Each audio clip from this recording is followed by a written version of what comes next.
There is a particular kind of silence that arrives after a marriage ends. It doesn't feel peaceful. It feels heavy, like the air in the house has suddenly gained weight. The refrigerator hums the same way it always did. The clock still moves, yet everything sounds unfamiliar. Like you're living inside a room that no longer recognizes you. Most people imagine divorce as paperwork and arguments, a sad chapter you eventually close. And for some, that is true. They grieve, they reorganize their lives, and slowly they move forward. But for others, divorce is not an event. It is a collapse. A quiet, internal earthquake that cracks the foundation of who they thought they were. Maybe you are one of those people. Maybe you wake up and for a few seconds forget, and then the reality returns like cold water. Maybe you walk through your days functioning on the outside, answering emails, paying bills, smiling at co-workers, while inside something essential has gone missing. Sleep becomes fragile, food tastes flat. The future looks like a hallway with the lights turned off. And the scariest part is this: you don't just miss a person, you start to lose the sense of yourself. You wonder, why am I not handling this better? Why does everyone else seem to survive while I feel shattered? If that is you, I want you to hear this clearly. You are not weak, and you are not broken beyond repair. What you are experiencing is a profound psychological and biological reaction to loss. Today, we are going to look gently at what is happening beneath the surface. In your brain, in your identity, and in the story of the future you believed in. Understanding this is not about analyzing pain, it is about finding a way back to breathe inside it.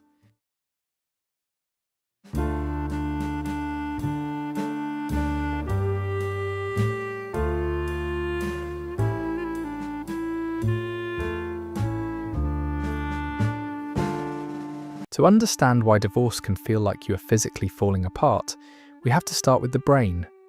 Because what you are experiencing is not only emotional, it is neurological. During a long marriage, your nervous system quietly learns to depend on another person. Psychologists call this co-regulation. Your partner's voice, their presence in the kitchen, even the rhythm of their breathing at night become signals of safety. Each of those small ordinary moments releases dopamine and oxytocin, the chemicals that tell the brain, you are home, you are not alone. When the relationship ends, that chemical ecosystem collapses overnight. Neuroscientists studying people who were recently rejected by a spouse placed them in fMRI scanners and found something startling. The same regions that activate in a cocaine addict going through withdrawal lit up in their brains. In other words, your body does not experience divorce as a conversation. It experiences it as detox. This is why the mind becomes obsessive. You check their social media, not because you lack dignity, but because your brain is searching for a missing dose. This is why your chest tightens when you see their name. Why memories arrive without permission. Why you feel an urge to call even when logic tells you not to. The nervous system is screaming for a familiar source of regulation that no longer exists.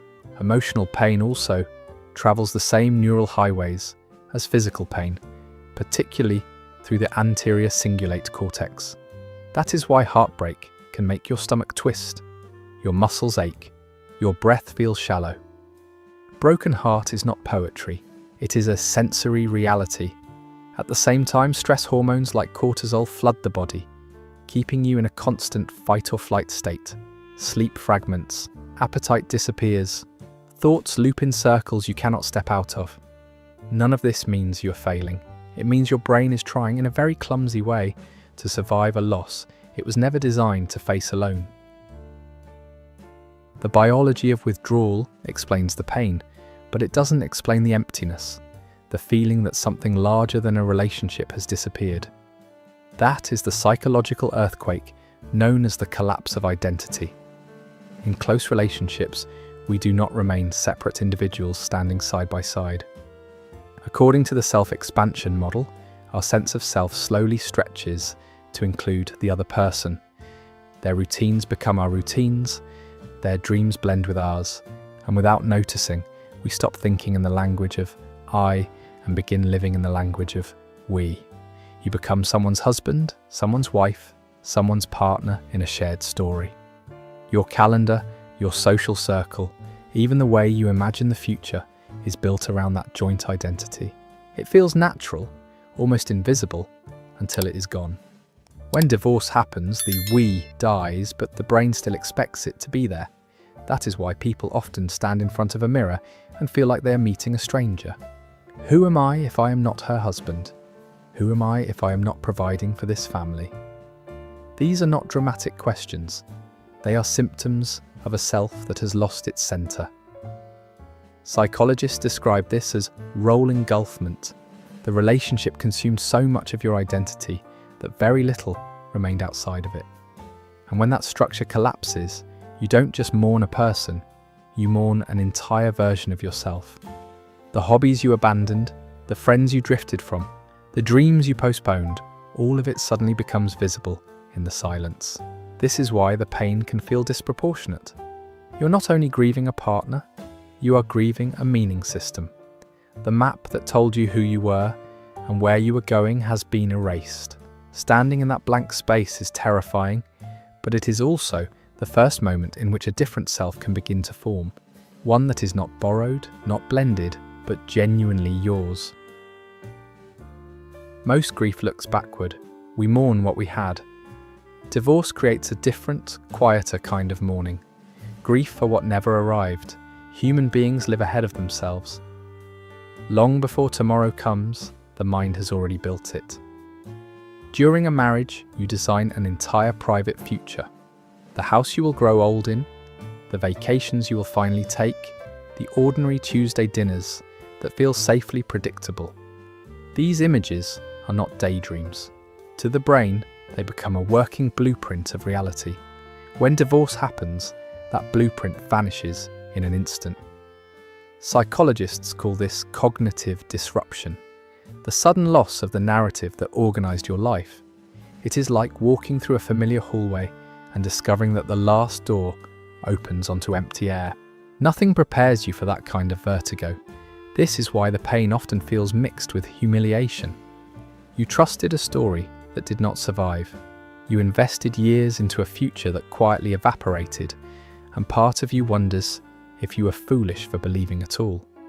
The mind keeps returning to the same impossible question. How could something I lived inside disappear so completely? This form of grief is especially cruel because there are no photographs of it, no shared memories to hold. You are mourning children who were never born, anniversaries that will never come, an older version of yourself walking beside someone who is no longer there. Understanding this matters. What hurts is not only the loss of a person, but the loss of a direction. And before any healing can begin, that invisible future deserves to be acknowledged, slowly, gently, and without judgment. One of the most confusing parts of divorce is realizing that not everyone falls apart in the same way. Two people can go through similar endings and experience completely different levels of pain. The difference often lives in something formed long before the marriage, your attachment style. Attachment is the emotional blueprint you learned in childhood about how safe relationships are. If care was inconsistent, you may have developed an anxious style, a nervous system that equates closeness with survival. For someone wired this way, a partner is not only a companion, but an anchor. When that anchor disappears, the reaction is primal. The body responds as if it has been abandoned by the very source of safety. Others grow up learning that needs are risky, and closeness leads to disappointment. This creates an avoidance style. After divorce, these people may appear calm, even detached, but beneath the surface they often shut down emotionally, convincing themselves they never needed anyone to begin with. The pain hides behind numbness, and for some, early experiences were chaotic or frightening, producing a disorganized style, a painful push and pull between clinging and fleeing. Divorce awakens that old confusion. Come back, stay away, don't leave me, I don't trust you. This is why the end of a marriage rarely belongs only to the present. It echoes the first times you felt unseen. the first goodbyes you didn't understand. The adult loss presses on the child wound. Recognizing this doesn't make the pain vanish, but it explains why it feels so large, and why healing requires more than simply moving on. For some people, divorce is painful. For others who are married to a narcissistic partner, it becomes something closer to psychological warfare. Narcissistic relationships are built on intermittent reinforcement, moments of intense affection followed by sudden coldness. The brain becomes addicted to that unpredictable rhythm, much like a gambler pulling a slot machine. When the marriage ends, the bond does not dissolve cleanly. It lingers as a trauma bond, a confusing mixture of fear, hope, and loyalty to someone who repeatedly hurt you. This is why closure feels impossible. A narcissistic ex often continues the game after the papers are signed, hoovering with apologies, promises, or nostalgic messages designed to pull you back into the cycle.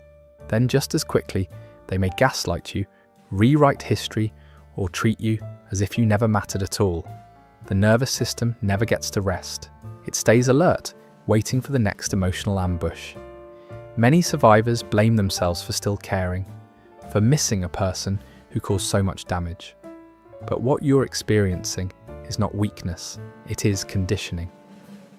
Your brain learned to associate love with uncertainty, and uncertainty with survival. Detaching from that pattern requires more than willpower. It requires a deliberate rewiring of how safety feels. Co-parenting can make this even harder. Boundaries must be firm, communication minimal and factual, and expectations realistic. With a narcissistic partner, understanding each other is not the goal. Protecting your emotional stability is. If this is your story, healing begins with accepting a difficult truth. The relationship did not end because you failed to love enough, but because the rules were never fair to begin with. Divorce is rarely a single loss. It behaves more like a row of dominoes. Once the first piece falls, others follow with a force you never expected. The most visible change is practical. The home that once felt permanent becomes temporary. Savings are divided, routines built over years dissolve in weeks, but the deeper losses are social. Mutual friends grow quiet, unsure where to stand. In-laws who once called you family begin to feel like strangers. The very network that held your life together thins out exactly when you need it most.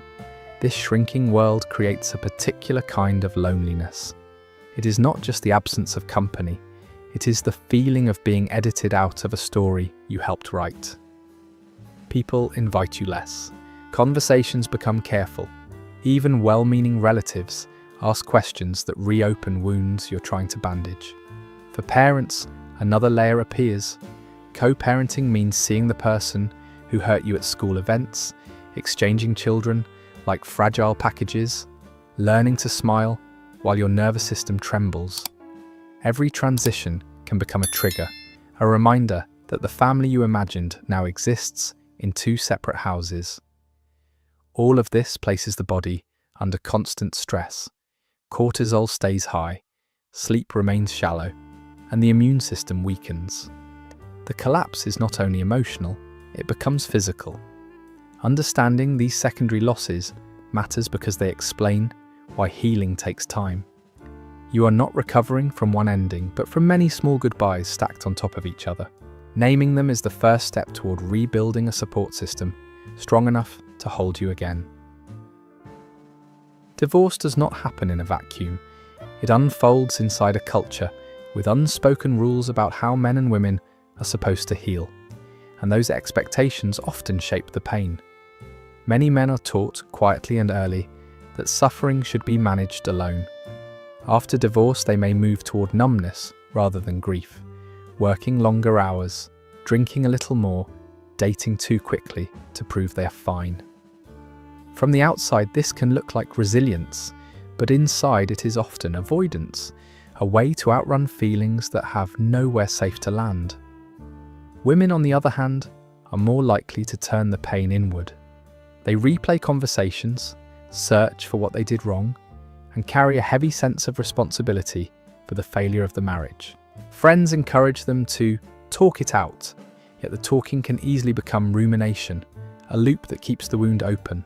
American culture adds another pressure, the demand to recover fast. Social media shows ex-partners smiling on vacations, new relationships announced before the ink is dry. The message is clear: moving on quickly equals strength, but speed is not healing, it is performance. Recognizing these cultural scripts allows you to step outside them. There is no correct masculine or feminine way to grieve. There is only the honest pace of your own nervous system, finding its way back to balance. Healing after divorce rarely happens in a straight line, but the first 3 months follow a pattern much like detox. Thinking of this period as a 90-day map can turn chaos into something you can gently navigate. Days 1 to 30. Stabilize the nervous system.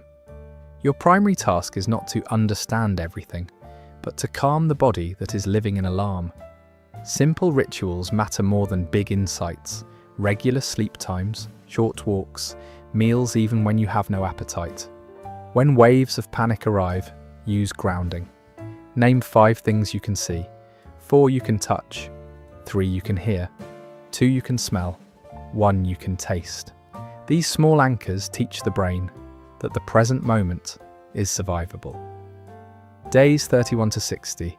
Reduce contact and cognitive loops. If possible, create a form of no contact or low contact. Each message from an ex acts like a microdose that restarts withdrawal. When memories intrude, don't argue with them.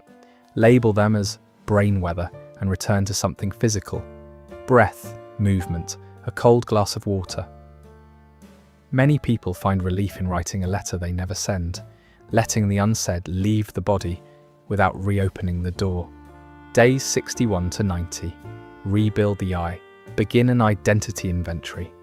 What interests existed before the marriage? What parts of you went quiet? Choose one small commitment, a class, a weekly coffee with a friend, a skill you once loved. Progress is not measured by happiness yet, but by presence. This map is not a cure, only a compass. Some days you will step backward. That is not failure, it is how nervous systems learn to feel safe again.